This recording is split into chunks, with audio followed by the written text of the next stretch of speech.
Welcome back to another edition of Force Friday, where we talk about Star Wars theories, characters, concepts, comparisons, analyzations, collectibles, and more. And today we're going to talk about articulation amongst the 3.75 line, otherwise known as the 3 3/4 line. We've seen the articulation change over time from the 5 POA to the hyperarticulated, then back to the 5 POA running alongside the hyperarticulated. It's been a point of contention for Star Wars fans and collectors, so I figured it was worthwhile taking a look and having a bit of a discussion about it. But let's cover the history of it. So from 1977 to 1985, from the beginning, Kenner Star Wars mini action figures, as they were often marketed, consisted of 5 simple swivel joints at the neck, shoulders, and hips with virtually no deviation from this 5 points of articulation or 5 POA scheme for the entire duration of the line. I think this is what most people think of when they think of Star Wars figures, and even to this day when I talk to people who aren't really into collecting anymore and they're doing some sort of imitation of an action figure, they often move their body in a way that mimics this articulation scheme. It's probably the most well-known and classic, and most of us probably remember it. And then, as you all recall, we went through the dark times where we didn't really get any toys until 1995, when we got the Power of the Force 2 figures. This is when Kenner, now under Hasbro, relaunched the Star Wars action figure line. They increased their articulation of each figure by exactly 1 point. Figures now possessed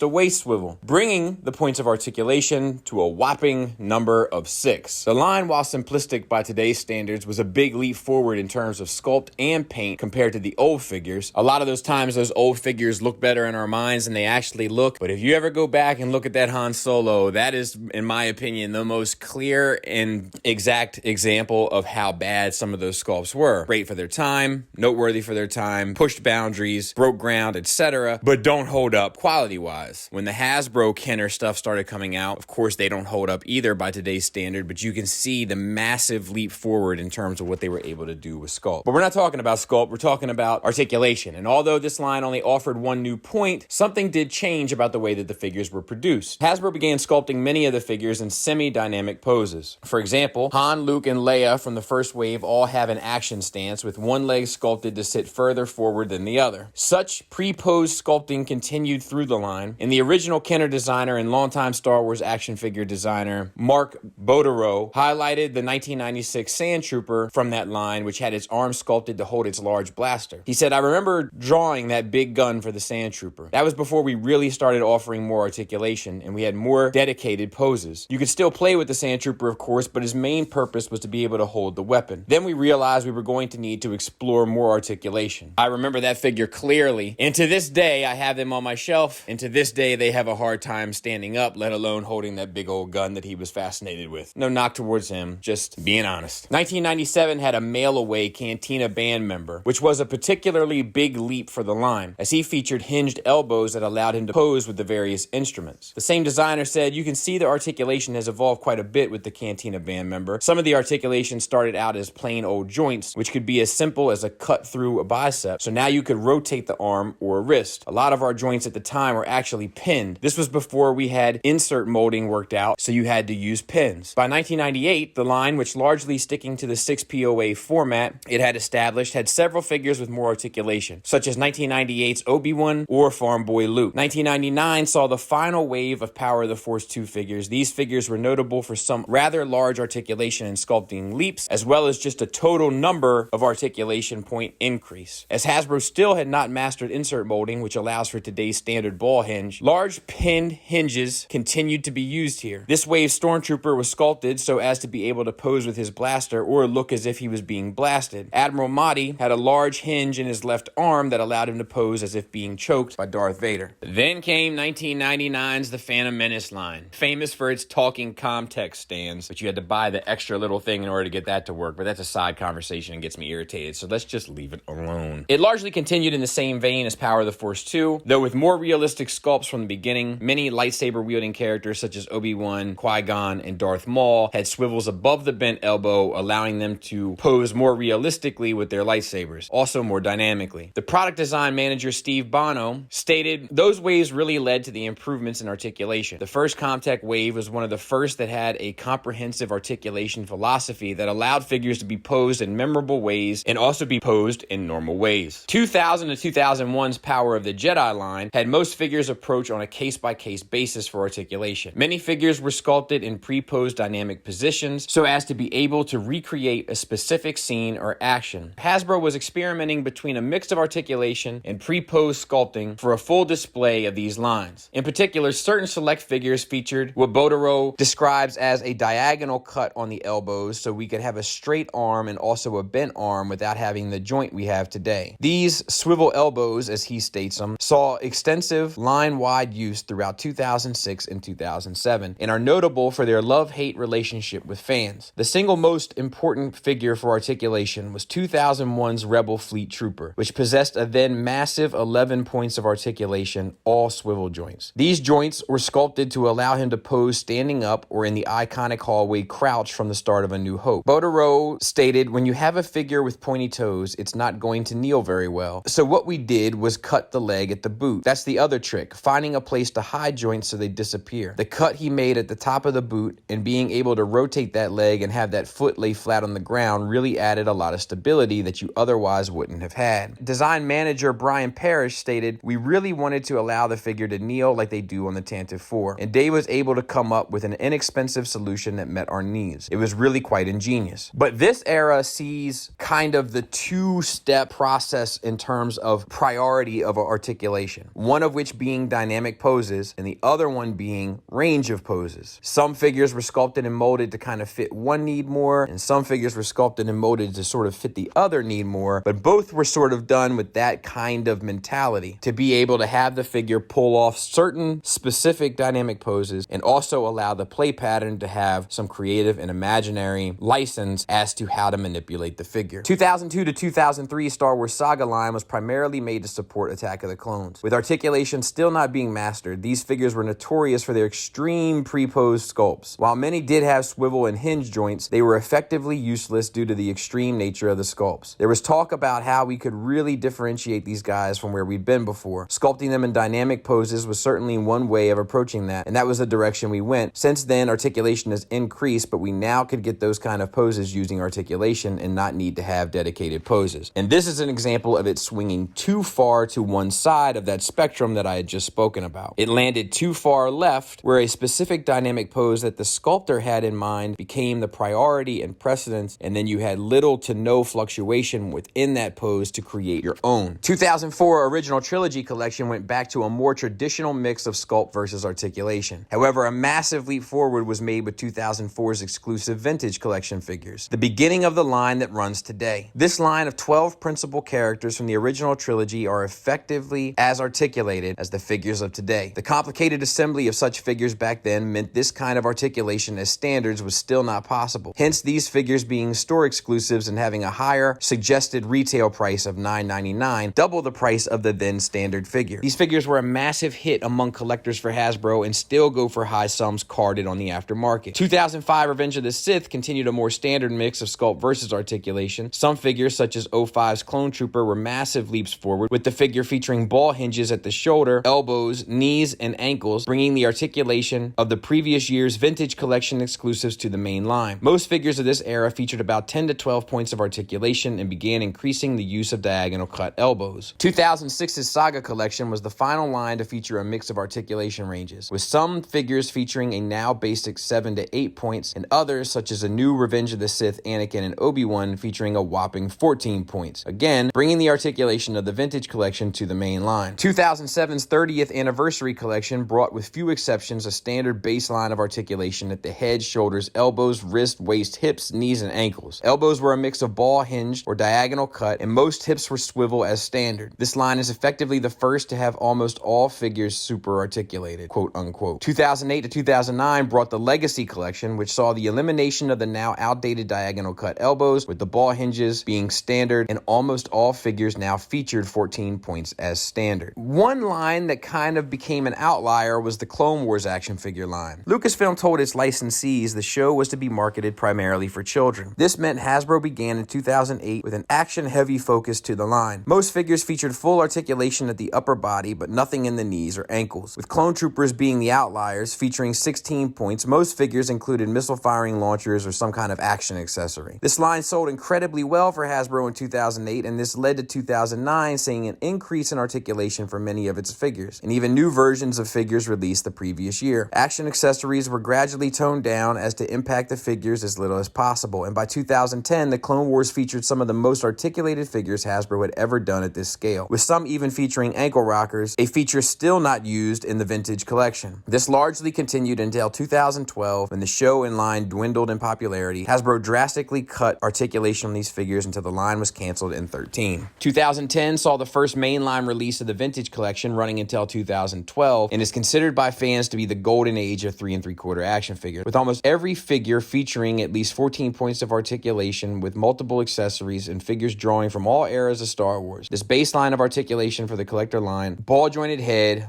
disc-hinged shoulders, elbows, wrists, torso, hips, knees, and ankles, continued to this day and has yet to be surpassed. 2012 brought the first major division between what Hasbro deemed a collector line and kid line. The vintage collection continued as mentioned previously, but Hasbro began cutting articulation on its more kid-focused lines, such as Saga Legends. This year was a turning point in the history of Hasbro Star Wars for all the wrong reasons. Lucasfilm banked hard on that year's re-release of The Phantom Menace in 3D, and licensees went all out, supporting the re-release as if it was a new film. The prequels at this point were still mired in controversy and largely disliked, and this controversy combined with a gross overpopulation of figures meant the Phantom Menace 3D figures plagued the shelves in massive numbers, with retailers unable and unwilling to order further stock. This disastrous product push led to a massive overnight cutback to all aspects of the Star Wars line going forward. 2013 continued super articulated figures under the Black Series 3 3/4 inch, which aimed to continue the quality of the vintage collection. However, quality drastically decreased, with paint apps and overall build being a drastic drop from the previous year. The figures' numbers decreased hugely due to falling sales, and the line was eventually relegated in limited release as a Walmart exclusive in 2015. At this point, Hasbro launched a new budget line of 5 POA figures. These figures were extremely simplistically sculpted with limited paint apps. There was a huge pushback to this line from collectors. They just weren't able to do a quarter of what their previous lines had been able to do in the past. 2015's The Force Awakens line was the most expansive in years, and the 5 POA was used as the figure's articulation scheme. They were a far cry from the quality of the previous decade, but the quality had increased from the initial 5 POA figures that cut back both on sculpt and paint. These figures sort of gave you the sculpt and paint that you wanted without the articulation. Collector grade figures were limited to 2 waves of extremely hard to find Walmart exclusives. 2016's Rogue One line continued this approach, however quality again improved, with several figures featuring increased articulation such as swiveled wrists and paint and sculpting dramatically increased. This quality continued into 2017's Last Jedi and 2018's Solo line, with many of these figures being some of the best visually that Hasbro ever produced in this scale. However, falling sales meant that the 5 POA line was canceled in 2018. 2018 saw the mass retail relaunch of the vintage collection after years of fan demand. Despite a repack heavy first year, new figures soon came and articulation has continued at an extremely high standard, with general quality now matching the golden years. So with that history in mind, let me give you what my opinion is on how they should do business. I think they should be running 2 lines simultaneously, but both should be aimed at collectors. The one line would be the vintage collection with highly articulated integration of soft and plastic goods, tons of accessories at a higher price point of all the major characters. Major, of course, becomes a relative term, but I would say the majority of characters whose name is spoken on screen would be a fair starting point for deciding what